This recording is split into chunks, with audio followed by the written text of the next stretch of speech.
Hello, everyone, and welcome to this week's Culture Report. My name is Antonia Velez. This week, we're catching up on some of the biggest national and international headlines and hearing from experts about what their impacts are, including how cuts to HIV-related initiatives could affect people worldwide. But first, let's start with some updates out of the U.S. A historic trade war has begun. President Donald Trump declared a U.S. economic emergency and announced tariffs of at least 10% across all countries. It's sending shockwaves across financial markets around the world. Trump said he sees the tariffs as a tool for trade negotiations. Now, he believes companies wouldn't want their products taxed and ultimately manufacture in the U.S., creating more American jobs. Many of those countries are vowing retaliatory tariffs. Economists have long warned that tariffs will drive up prices, impacting the industrial, retail, and automotive sectors. Trump's also been making headlines for saying he wants to do something that goes against the Constitution. Again, over the weekend, Trump told NBC News that he's, quote, not joking about running for a third presidential term. Now, since 1951, this is banned in the Constitution. We all know that. Well, so does Trump, according to House Speaker Mike Johnson. Johnson addressed these claims on Tuesday, saying he thinks Trump understands constitutional limitations. Trump's also shut down his own remarks, telling reporters on Monday that he has, quote, not looked into it. And the Department of Government Efficiency's days appear to be numbered. Elon Musk is currently working as a special government employee, which means he can only be in his role for 130 days. He'll reach that cap in late May, and it sounds like that will be the end of his time with the Trump administration. A senior White House official told NBC News that Musk will be leaving after that term.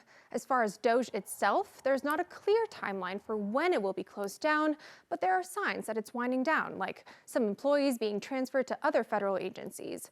Doge was originally intended to operate until July 4th, 2026. And earlier this week, New Jersey Senator Cory Booker broke the long-standing record for the longest speech on the Senate floor, coming in at just over 25 hours. He spoke about the many federal changes that have swept the country since Trump took office, including job cuts and potential slashes to Social Security.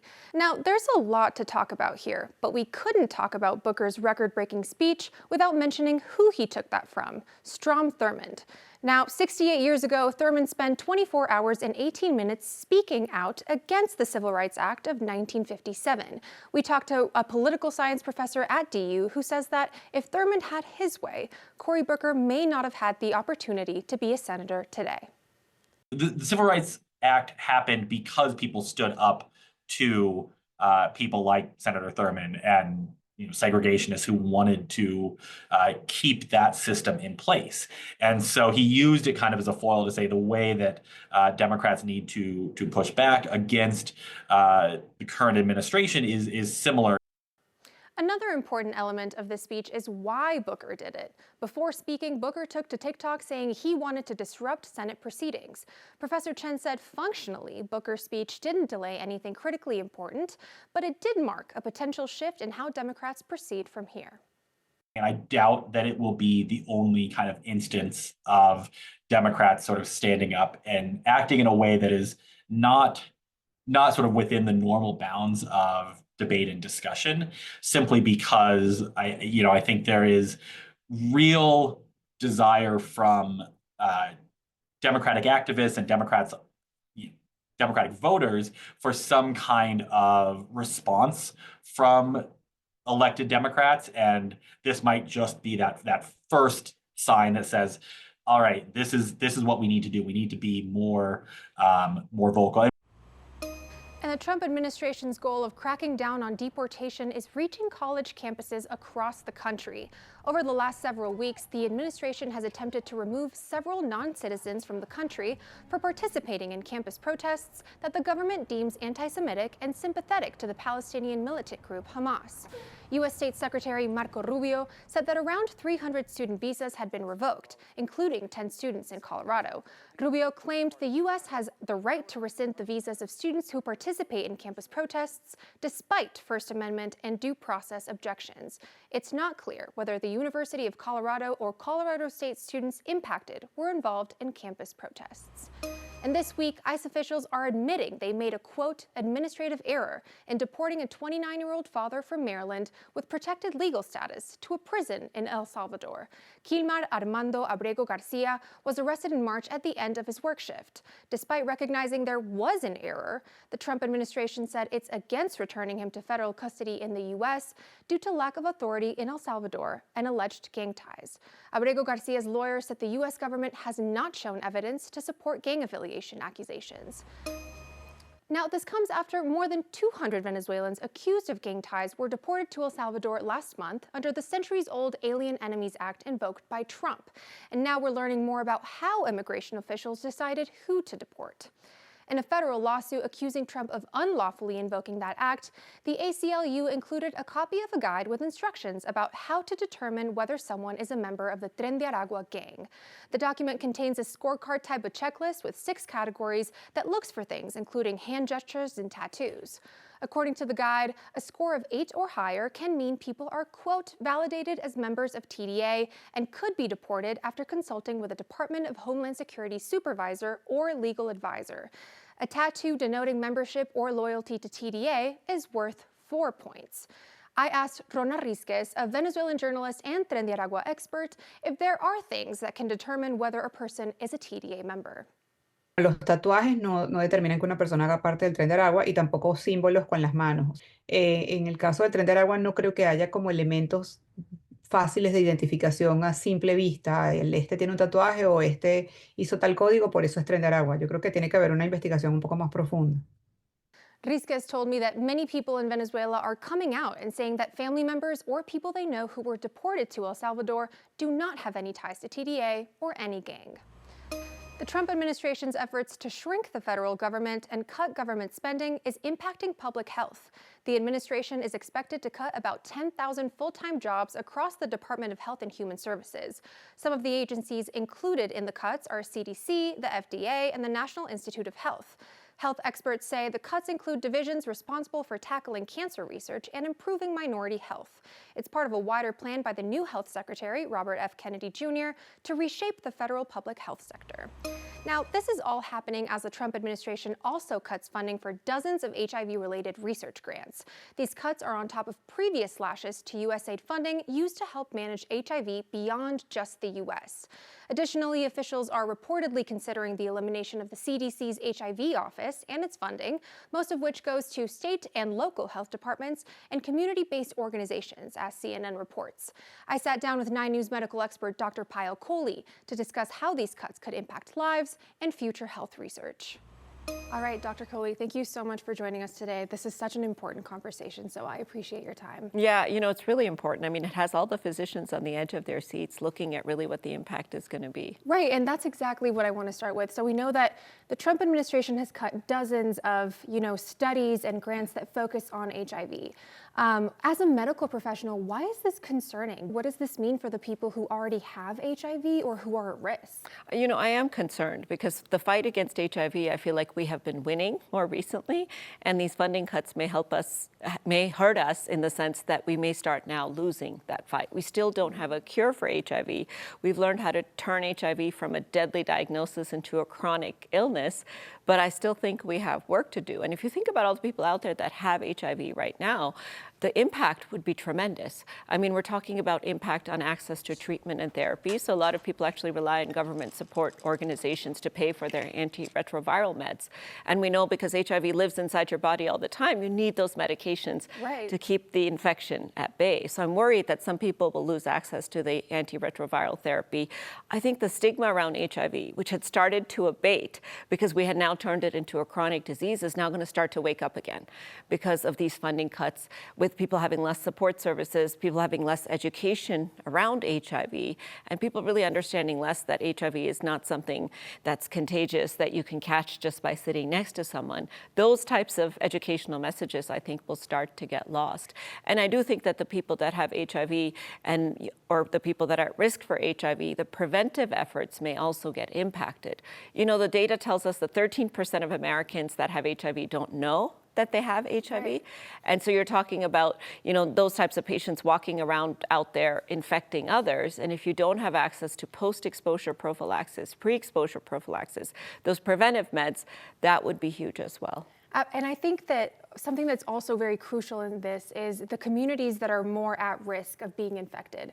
So we know that that includes queer men, especially queer men of color. And that's a group that already has a lot of barriers when it comes to getting access to medical resources. How might this impact them, especially as a medical professional? I mean, I think it's going to be a disproportionate impact. And HIV is one of those diseases that discriminates because, as you said, not only is it more likely to occur in those communities, it's more likely to be undertreated, it's more likely to have more severe consequences, and it's more likely to occur with other sorts of conditions like substance use, homelessness, all of the other types of things, the social determinants of health, how you live your life that can impact how long you live your life. And it shouldn't be that who you are, the color of your skin, where you live, whether you are homeless or not, should impact how long you live.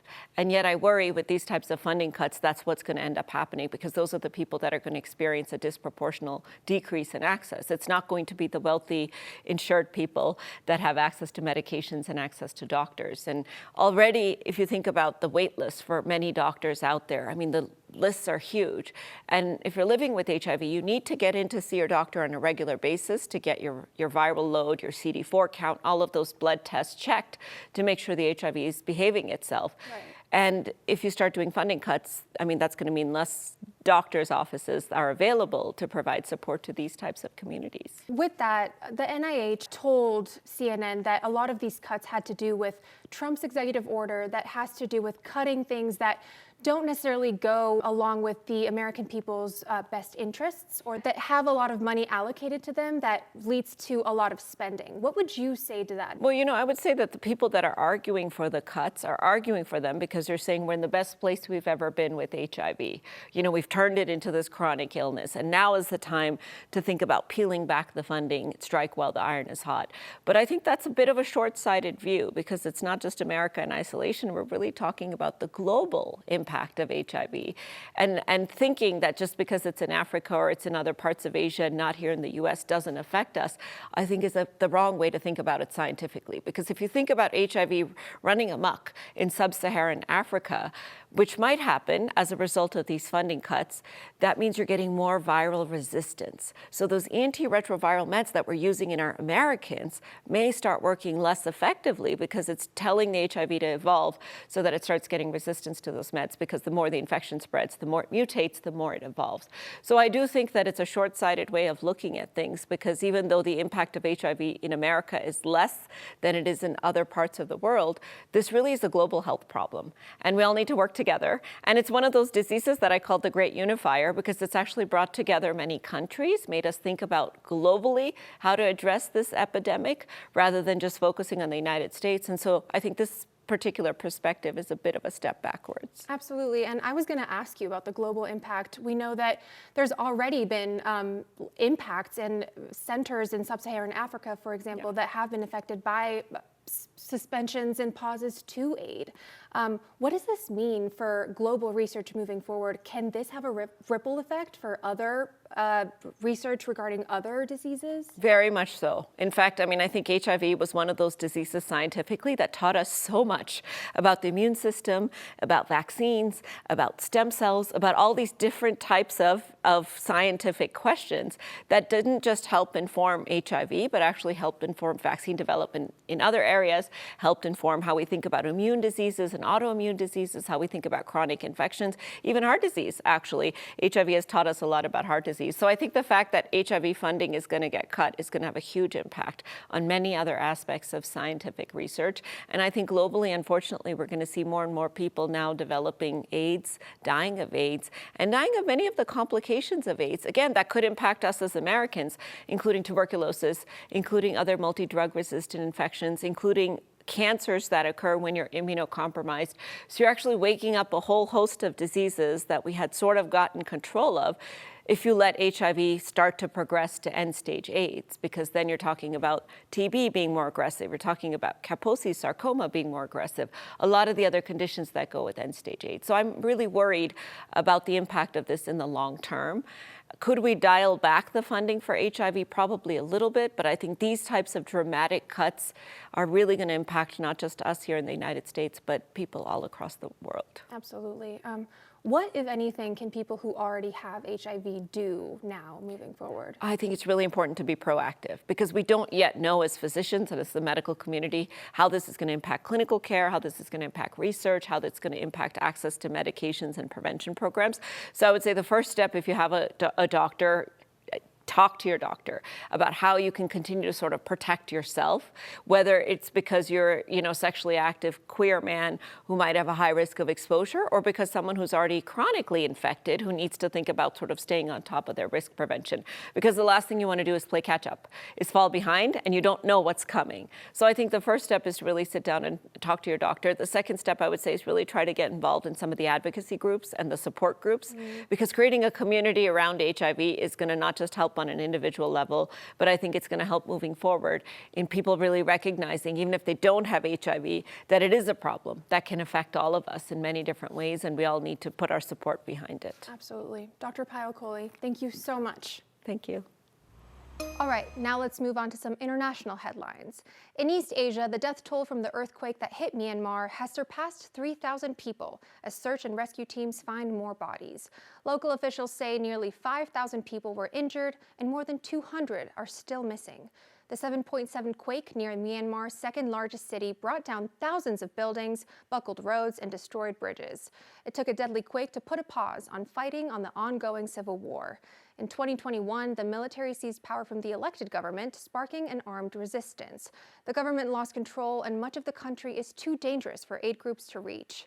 The UN says more than 3 million people have been displaced by the fighting.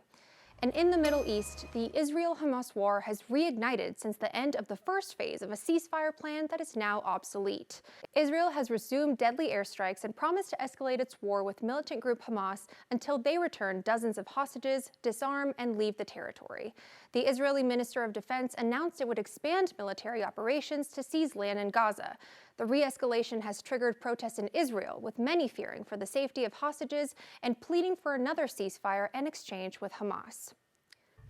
Now, we want to highlight some of the people who are making a difference in our community. Pizza, pizza, pizza! Colorado is big on skiing, but not everyone actually gets the chance to do it. Sometimes not even those who work at ski resorts. Well, one ski instructor is working to change that. Javier Pineda created Oso Outdoors, a program that offers free gear, classes, and season passes to longtime workers in the industry.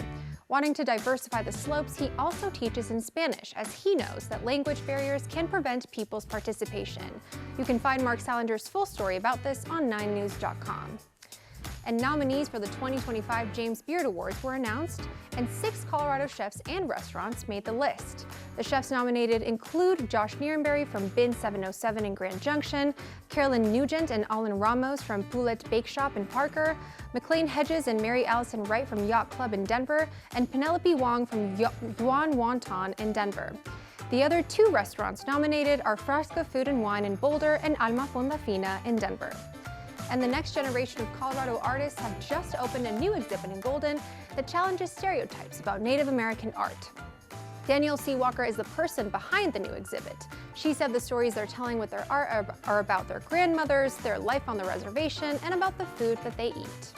Thank you so much for joining this week's Culture Report. We'll be back to continue the conversation right here on 9 News Plus and 9news.com.